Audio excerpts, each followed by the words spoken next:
আমার ছেলে কতটা খুশি ঘুরতে এসে, অনেকটাই খুশি। অনেক রকম পোজ দিচ্ছে আমার ছেলে। সাবধানে বেটা।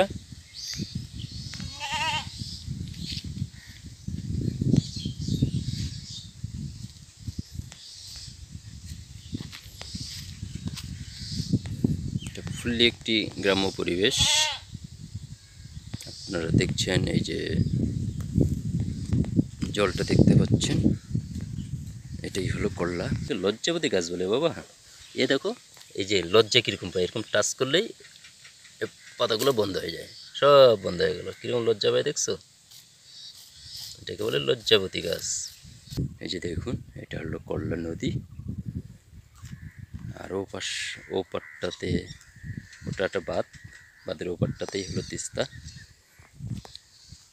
আমরা এখান থেকে আর কিছুটা এগিয়ে যাব, তারপরে আমরা করলা তিস্তা দুই নদীর মিলনের স্থানটাতে পৌঁছাবো।